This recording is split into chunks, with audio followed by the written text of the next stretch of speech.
Hello there, traders. Welcome back to the TOGS Trading Podcast. It's Paul here. Here we are on TOGS 27. Okay, we're going to talk about seasonality in trading.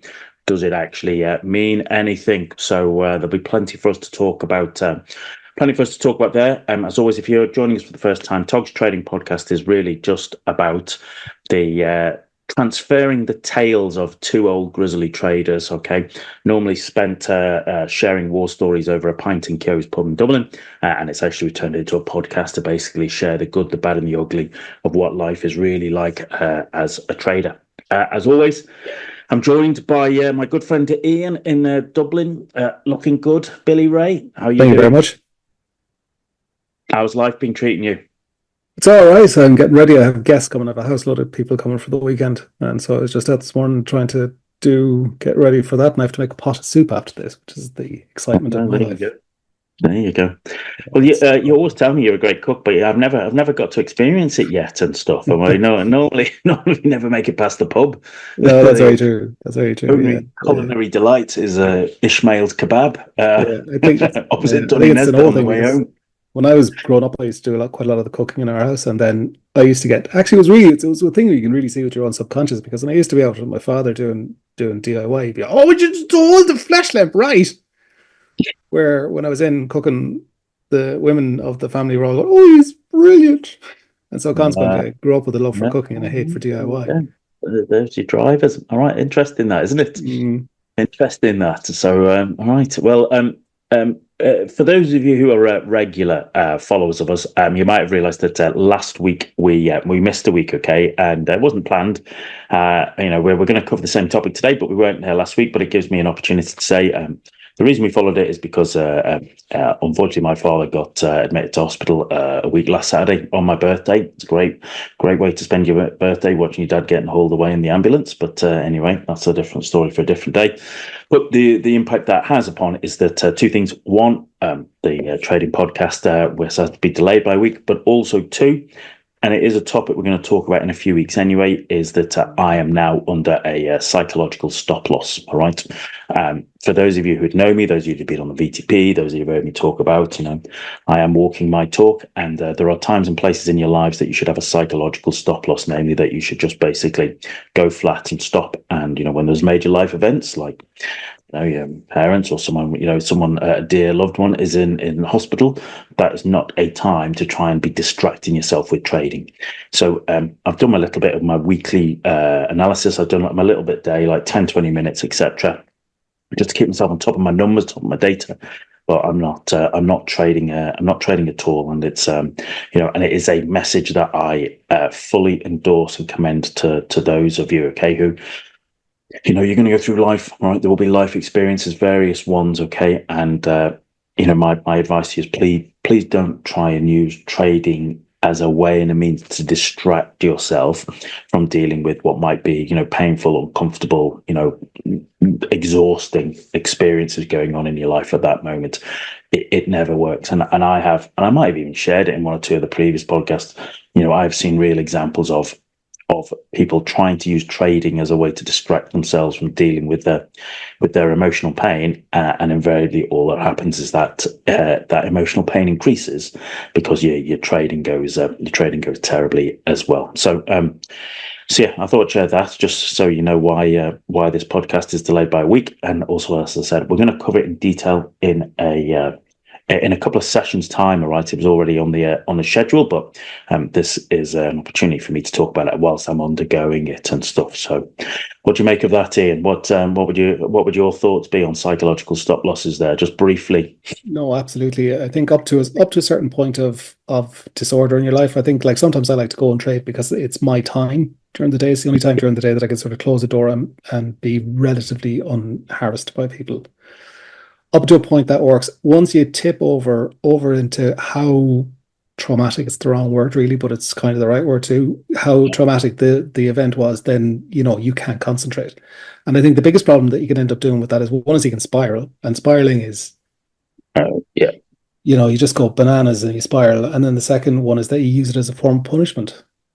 So people will subconsciously punish themselves with trading, because trading confirms, no matter how you see yourself, trading confirms confirms at some point, once you have a certain level of skill, not when you don't know what you're doing, but once you get to a certain level of skill, it confirms a lot about how you feel about yourself. So, for some people, and if you're not feeling good about yourself and you're not feeling good about your life and you're feeling, that you need some sort of punishment, you can end up using trading just to give yourself a punch for that. Like, the other thing I've seen people do as well is cause a stop out just to, they feel they should turn up, then they cause themselves to stop just to get out. So they've turned up, done their thing, paid €1,000 to take a break. Yeah. Which seems a bananas thing to do, like, but I mean, even I remember when I started off doing that once or twice when I was span you, I was really stressed and I was in the trades and the trades would be going wrong. And then I just do any trade because I had a rule that I had to stop after 3 losses and I just wanted to stop. So, I paid the money, took the break. Interesting. Bad business. At the start of your trading career, you read Market Wizards and you see Ed Sikota, fantastic trader, and his quote is there in Market Wizards that, everybody gets what they want from the markets. And of course, at the start of your trading career, you take it on board and say, oh yeah, that's sage advice. But it's actually only as you're, years and decades deep into your trading advice that you realize that there is a real level of depth to that everybody gets what they want from the markets. And if you, as you're right, if you want distraction, you'll get it. If you want punishment, you'll get it. All right. But that doesn't necessarily, those aren't necessarily the right ways and means to be going about engaging in your business, etc. So yeah. So, listen, take it from us. All right. If you're having some challenges, okay. If there's other life challenges having it, just stop the trading. Okay. The markets were there before you were born.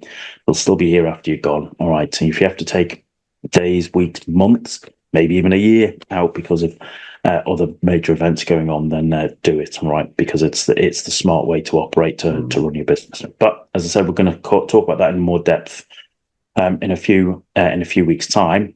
Today we want to talk about seasonality and trading, and the second part of that was, does it mean anything at all? Which is actually probably the interesting thing, as I pitch it to you, Ian, as a scalper. Does seasonality and trading mean anything at all to you whatsoever? Well, the first thing, just to get back to the last thing I wanted to say about that is that there's a lot of people trade for excitement. And what they do is they trade for the wrong type of excitement, because there's 2 types of excitement in trading. There's the excitement of gambling, which is what people do. Sometimes when they're feeling under pressure, they'll go and gamble to try and feel better. That's bad excitement. And then there's the good excitement of winning. You're progressing, and that's the good excitement. But anyway, seasonality. Well, first of all, does it mean anything to me? No, not a huge amount. And yes, it does. Because as a scalper, my time frame is not that long. So what does happen is at certain times of the year, the market will trend. Trending markets are easier, even as a scalper. They're easier. If price is just tearing upwards, it means you put on your trade and then you get unduly rewarded for the scalp that you're in. When I went reading about it, the most interesting thing I read about it was about Trading Places, actually, because Trading Places is basically a film about seasonality. It's a crop report, and the original seasonality is crops. And what they did wasn't really illegal at the time. And it wasn't illegal until 2010. You could use information regardless of how you got it to make money, insider trading effectively. And then they changed the law, and the law is called the Eddie Murphy law after. Yeah, that's right. Yeah, it's called the Eddie Murphy. I was really thought that was quite a fun thing to find out about. But no, seasonality, time of day has a bigger bearing on scalping than time of year. And the only way that it really bears, I think, on is volume, because high volume markets the higher the volume in the market, the easier it is to trade, because low volume markets in scalping, what you need in scalping is you need the market to be highly technical. You don't need very much else from it. You need a big enough range at least, and then you need the market to be highly technical. Volume creates a technical market because it means that smaller players, some smaller player was trying to get rid of 1,000 contracts, we'll say, in a certain area.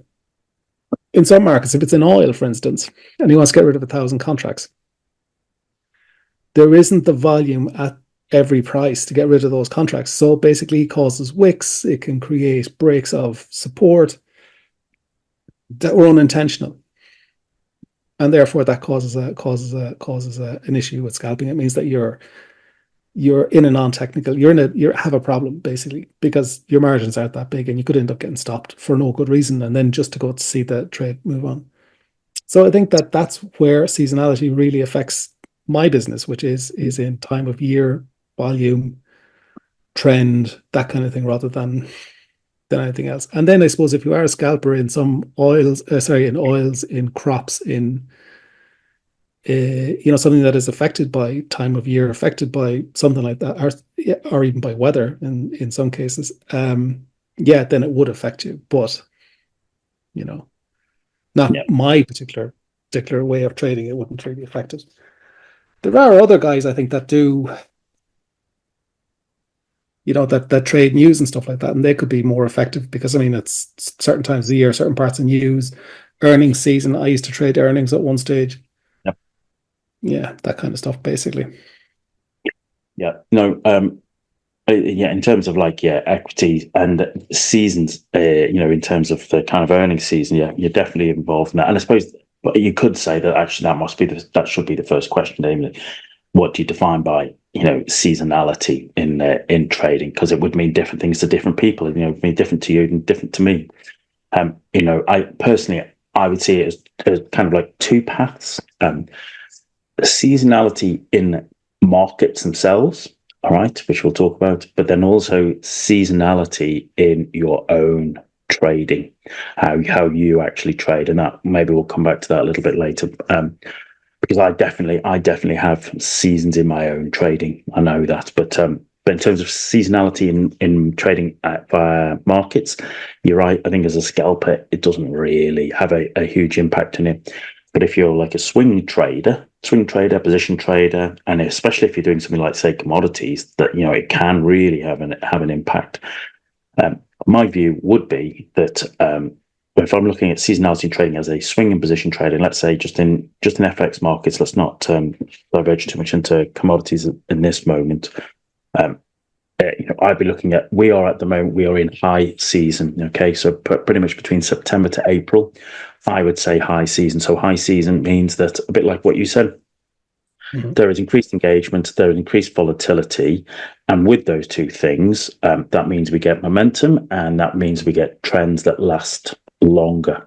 That's not to say you can't get trends in the low season, and I would probably describe low season from sort of May to the start of September. That's not to say you can't, but basically there tend to be more whipsaws in that period, and the trends in the high season, they tend to be longer and stronger. And if you're a swing and position trader, most swing and position traders are looking to capture a better trend, and so the likelihood is that you're going to be in a position to capture that. So that would be my view of seasonality. There was the old saying, wasn't there? What is it? Sell in May and go away. Don't return till, is it St. Augustus Day? Some saint day, okay, about the start of end of August, start of September. There is still an element of truth to that, but I would also say kind of global interconnected markets, electronic markets, it maybe not as prevalent as it might have been 30 years ago, but there's still an element of that. If I talk about this year and my own personal experience, normally I try to sort of, after the first week, I try to take kind of most of August off because the volume does, for the most part, collapse. It does basically, the markets, they don't really tend to trend, or if they do, they kind of just spike out and then they return to the range. This year was a bit different because, of course, at the end of July, we had that change in the Japanese yen policy, the unwind of the carry trade, and that just basically sent markets into a frenzy for the kind of end of July, start of August. But even that kind of filtered out a little bit. The way it played its way out is that actually some fantastic trends in the dollar in August, some absolutely beautiful trends on the daily chart if you're a swing or a position trader. I didn't really capture much of it at all because I was off and I was away, and when you're on a break, you should be on a break and stuff. So I think definitely the seasonality of markets, we are now in the high season, and to mix up all my metaphors as usual and stuff, you want to make hay whilst the sun shines, and this is where, if you're a swing and position trader, this is your chance to capture some of the trends, isn't it? And even as a scalper, as you said, you'll have seen these kind of strength of trends in certain instruments during different periods, just different times of the year, won't you? Well, yeah, but it would make total sense, because the August thing is probably the biggest one in my world anyway. There's a lot of scalpers as well take August off or don't do particularly well in August, because you don't have decision makers in the market as such. You tend to have like a lower tier in terms of power trader running the sort of bigger hedge funds. Like the main guys are gone away on holidays, and they're not going to make any, they're not going to make any major moves. And then they come back in September, and then they're, obviously they've been on their holidays. They want to get something done. They want to get some money going. It makes perfect sense. The other thing with it as well is that because it happened before is why a lot of things happen again, because traders, we're all trained to do the same thing. We're trained by two things. One, we're trained by just the fact that you're human. So you see patterns in the market. So if you see this seasonality thing happening in the market, that last year, what is it here? I wrote that 68 since 1928, 68 out of the 96 end of years ended up. All right. Okay. So right. In the S&P 500. So, so you've seen it 68 times out of 96 times price rises at the end of the year. So that there's probably going to be this 2/3 of a chance that there'll be an uptrend by the end of the year. So, you've seen it before, you do it again. And that's what trading is. It's just seeing something that happened in the past and repeating that pattern again, really, Yeah. So I think that's one thing, that seasonality. That's why seasonality actually, outside of commodities, outside of the fact that there might be a crop, maybe heating oil, that's another thing as well. Like seasonality is nothing in the face of like OPEC or something, because I see that the Saudi Arabians, we're coming to the time of year where oil consumption should increase, and consequently price should increase. And the Saudi Arabians apparently are going to pump more oil because they want to screw over the Russians, because they were asked to do it by the Americans. So, there isn't going to be that. Then you have the whole seasonality is not going to survive who wins the upcoming American elections. It's not going to. That's going to be a bigger. That'll be a huge big event. I think that'll be culturally a huge big event, because it'll show who, more than any other time, who is in control of the world. And I think it's either going to be a very happy time, and I'll be doing a little dance on the morning after it, or I'll be staying very quiet, not talking to anyone. Especially as myself and my wife, I don't think we're on the same team. No. No. Well, I think we're doing that in about 3-4 weeks' time. I think one of the sessions before, I think we're doing 2 sessions around the election, one beforehand, as in what does it mean, and then I think the podcast after it, as in what now. So there's going to be plenty to talk about. I was just saying to a client this morning, here we are, sort of kind of 9th of October. This is going to be, the next month is going to be very, very, very, very interesting. All right. We've got that run up to the US election. The Japanese have called their election the week before. There's something going on there. Okay. For a new PM who's not really run through election, just to come out on a Friday and say, we don't need to raise interest rates anymore, is like unprecedented. And, you're firstly thinking, well, who's putting him up to that? What's going on there and stuff. And then, of course, in the UK, we've got Rachel Reeves' budget on the 30th of October, and literally nothing's happening in the UK until she comes out and tells us how much her and Keir are gonna screw us all over and stuff, for our own good. They'll pitch it that they're doing it for our own good and stuff, but it is gonna basically means this next month is going to be it's going to be very I think there's going to be a lot of twists and turns going on and stuff, but you're right, big geopolitical events will still overwhelm seasonality. So a couple of years ago and stuff, not unsurprisingly, nat gas, energy, those prices went absolutely manic in the summer, in the run up to the Russian invasion of Ukraine. All right, so that big geopolitical event was effectively did it. But you might say, all right, you might say that in many ways that was an early warning system that something was going on because prices in energy, especially natural gas, were going stupidly high at a time when seasonally they are normally low during the summer. And then basically, a few months later, the Russians crossed the border and it all kicked off, and we're still at it. A couple of years later and stuff. So, it's commodities, especially those soft agris, all right. And as you mentioned, trading places, we've got to always get a mention of it in some way or another every week. Soft agris, you're going to be looking at it as seasonality, definitely, and stuff. But it's if you're a swing and a position trader, it is something you want to take on board. You want to consider, because ideally you want to be trading the kind of the most active hours in the most active season. Ideally, that's where the best business is likely to be for you. Depending upon you, if you're a momentum trader, a trend trader, etc. So, you have to work that out for the instruments you trade. Okay, it's not desperately hard. If I'm a lot of my FX trading is sterling based, so trading the London session during the high season is when you're getting your best opportunities to get some trends. It's you don't have to be a rocket scientist. Just apply a little bit of common sense and logic, and that can put you in. That can itself can put you in a good place, can't it? It can. I wish London would open an hour later. It's very inconvenient for me in the morning because I have to do the school run, and it would be handy if they actually did it at a time where I could be there for it. It would be quite nice. We speak to exchange. Change. I think there's a lot of traders are stuck on the same thing. Actually, to be quite honest with you, I don't know why it has to open at 8 o'clock in the morning. That just doesn't make sense to me.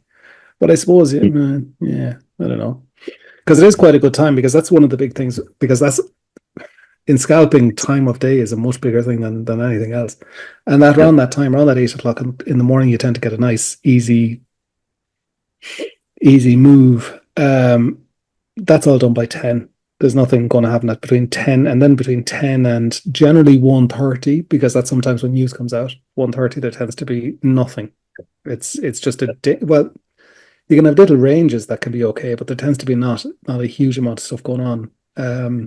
In fact, to be quite honest, I find that trading that time tends to soak up energy rather than provide results. That's a great way to Then you have the 2:30, the cash open, and the first 20 minutes of the cash open, the Wild West. Sometimes they make a dash for the gap. Sometimes they won't, but a lot of the time, they're just filling outstanding orders, and the price is just gone up and down. There isn't really a rhyme or rhythm to it, and it's really not. It's not worth trading that.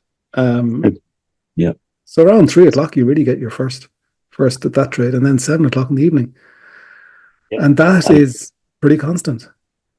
Yeah, I'd agree with that. And that kind of leads on to the other question about. In my definition, and this is my definition, it's not a necessarily accepted one, about seasonality in your own trading. And what I mean by that is that I'm fortunate in the position that I will do longer term position trading off monthly charts. I do a lot of my swing between the sort of kind of the weekly and the 4-hour charts. And then I'll do some intraday trading, a couple of days a week. And this year I have also done, I suppose I would term it as scalping in terms of on the US session, just for, a couple of hours here a week, etc. When I talk about seasonality trading, I talk about, I am comfortable and happy to operate across all levels, but there are times during the year where I focus on one over the other. And what I mean by that is that, I do a little bit of intraday trading in FX in the morning. I do a bit of scalping in the US sessions in the afternoon. I know myself, I cannot do that for 220 working days of the year. What I do is I do it well for seasons, for phases. I do it well for seasons in the same way. Swing trading markets, there are high seasons that I want to operate in. There's also, I know that during my own year, there are periods where I do that much better. The position trading, that just plods along because it's literally, it's an hour. It's like 90 minutes on the last day of the month and about 90 minutes on the first day of the month, and then a little bit of time. So it doesn't have the same impact. But I know myself, if I look at my P&L, that the P&L is good, but actually, my P&L is shaped by what season I'm in. Am I predominantly doing most of my work kind of intraday, or am I predominantly doing most of my way swing? And part of that is me, but by what's going on in my life and how I'm feeling and stuff, what's going on, and also the external factors, things like, dealing with life events, all right, okay, or wanting to have a bit of a break, or just being a bit worn out, or just taking breaks before I burn out. Okay, I've learned I have to do that. People hear me banging on about it all the time, about how prevention is most definitely better than cure. And I've learned, over the years to manage myself in that way, because I know you can't intraday trade every day for the day of the year. Well, no, you can, but there are consequences for trying to operate at that level of intensity every day. All right, you just and so as I said, I find the seasons in my own year, which unfortunately don't always coincide with the actual seasons of the market. But that's the way it goes. Does that make sense to you? Do you understand? Yeah, it does. That? Yeah, because I think when I come across day traders, really what you tend to have is you have two different types of people who try to trade intraday. One is the volatility needers, the people who need volatility. So they trade news events, significant whatever happenings in the market, that kind of stuff. And that tends to be, you get a lot of traders just basically queue up to trade whatever big news event is. I can't think of the name of any of them, which is a weird thing actually, because I see all these news events coming out and I look at the calendar, the financial calendar, and then they have a little red flag beside the ones that are important, and that's all I know about those news events. They're talking about the ISM or something, and I'm like, I don't actually know what that is. I know it's whatever, non-farm payrolls. What the fuck is non-farm? I don't know. I actually don't know. I have no idea. So it's so that's one type. So they're the volatility traders. They come in for that part of that little party, basically. Half the time I'm not even there for them, off drinking tea. And then there's my type, who are technical traders, who are completely just do charts. There's nothing else that I do with charts. So I draw my range up, and that's basically it. And it doesn't matter what time of year is. The only thing I have that can affect me with that really is that sometimes the ranges are not big enough. And if you get a smaller range that's too small, a lot of times you get a range that's too small in specific areas. So when price is flagging up on the daily, sometimes that can be a beautiful range, because you can have like 6 days of it just going from the bottom of the range to the top of the range, from the top of the range to the bottom of the range, and up and over again. And then sometimes if they're in a decision area, because decisions generally are not on the daily chart, are not that quick.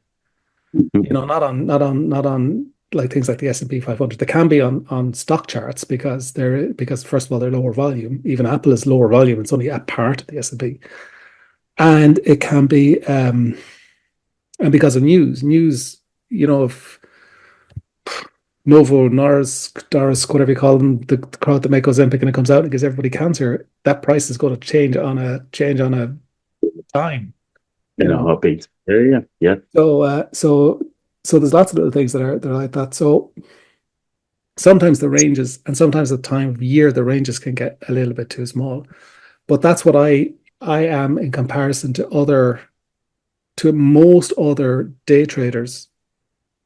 Is I tend to be just a technical trader. I'm trading technical areas, and then you have other traders that trade things that they know that have a high probability, like gap closes. So you have the market is wonderful around gaps. There are traders out there who make their livings off just gap trades, which seems bizarre, because things like that, the half gap trade, the 50% gap trade, that is a high probability. I tried doing one there during the week actually, and I completely wussed out midway through the trade. But 10 years ago, I used to trade gaps on FX markets on a Sunday night. I used to actually get nice gaps. Yeah. And if the gap was above 25 pips, at the open on like kind of Sunday night, you could just trade to the gap fill and stuff, and that used to be really nice, and I know people who did very, very well out of it. And then weirdly, after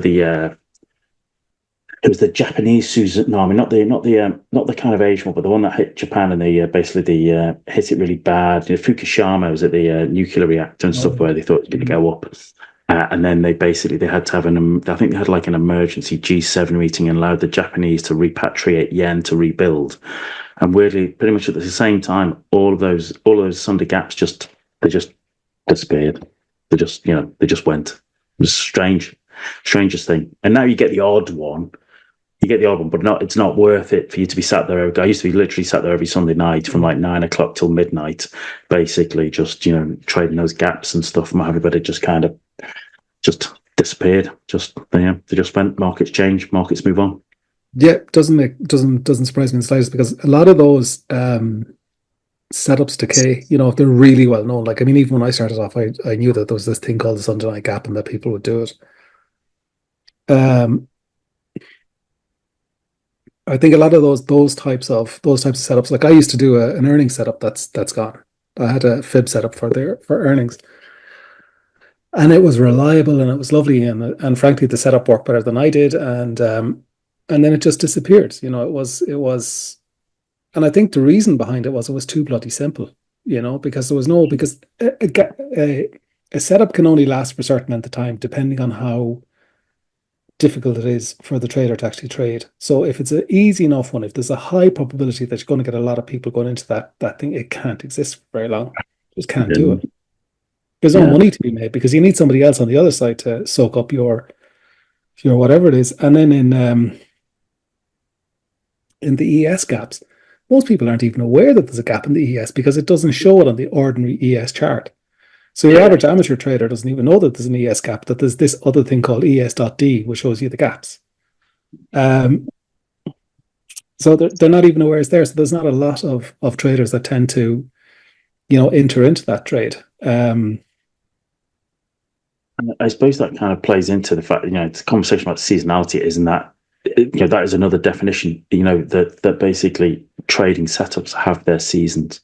They have their season, and as you say, some of them will decay. Some of them will stick and stick around forever, but others will have a season. And you have to realize that this setup that you're doing really well with, it might just be having its season. It might not be here in 12 months, 12 years, etc. Okay, so so enjoy it whilst you can, but don't expect that season to go on forever and ever and stuff.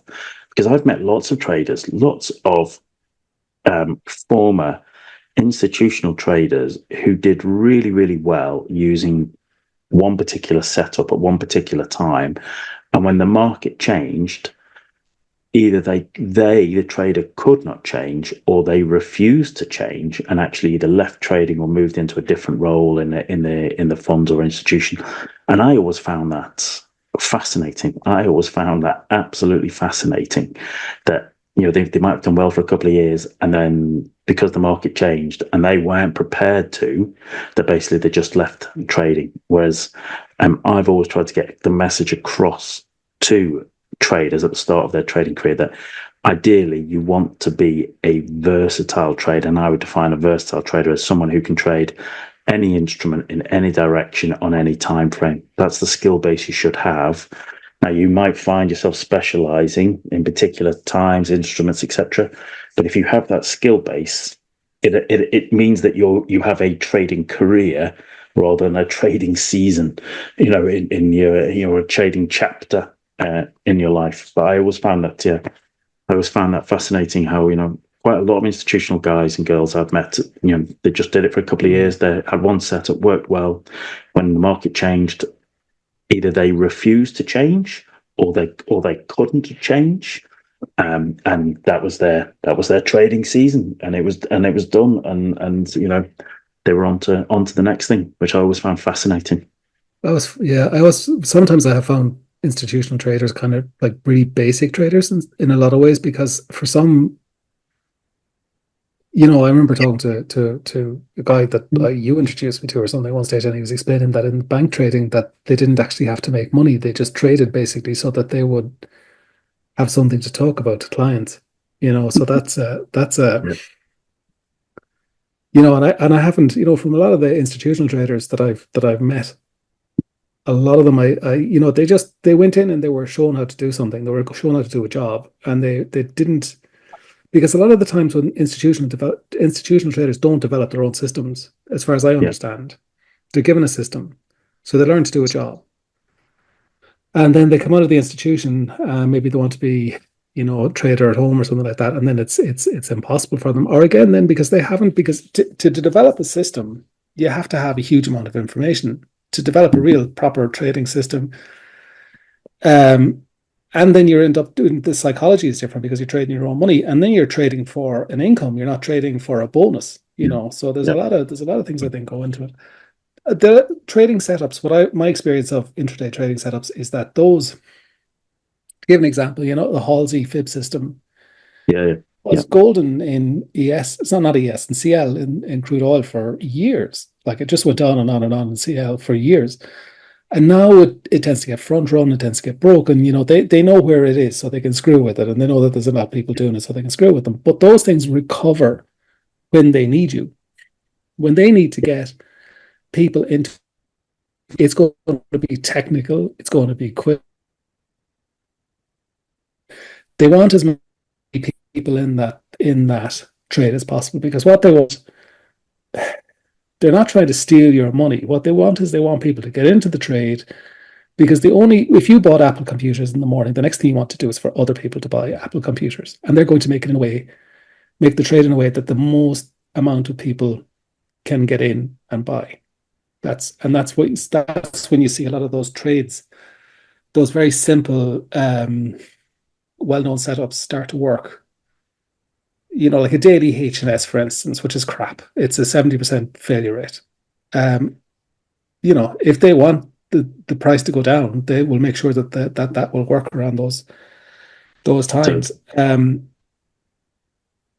We might have to start to draw it to a close, because I think maybe my internet connection is becoming a bit unstable. You were breaking up there a little bit and stuff. So we might have to draw it to a close in. I don't think anybody wants to see or hear us jittering through, all right, and stuff. I don't know what's going on at 12:55 on a Wednesday lunchtime, that the internet is getting overloaded. Maybe there's something big going on in the world I don't know and stuff. But yeah, we might have to draw it to a close as the connection is getting a little bit unstable and stuff. But so I apologize for that and stuff. So yeah, any quick final points that you'd want to make, Ian, and then we'll draw it to a close. Last thing I was going to say is that intraday setups, like very technical intraday setups, don't tend to change as much, for the simple reason that there are not a lot of people in them, and they're very highly technical, difficult to do setups, so they tend to exist for longer. That's the last thing I was going to say. That's where I live. No, that's brilliant. That's brilliant. No, that's a great point to finish on and stuff. So all right. So listen, thanks everybody if you've been listening to us all the way. Listen, as always, we really appreciate that, those of you subscribing to the YouTube or dropping us comments or questions or thoughts and stuff. We really do appreciate it. Thank you. Thank you to all of those of you doing it.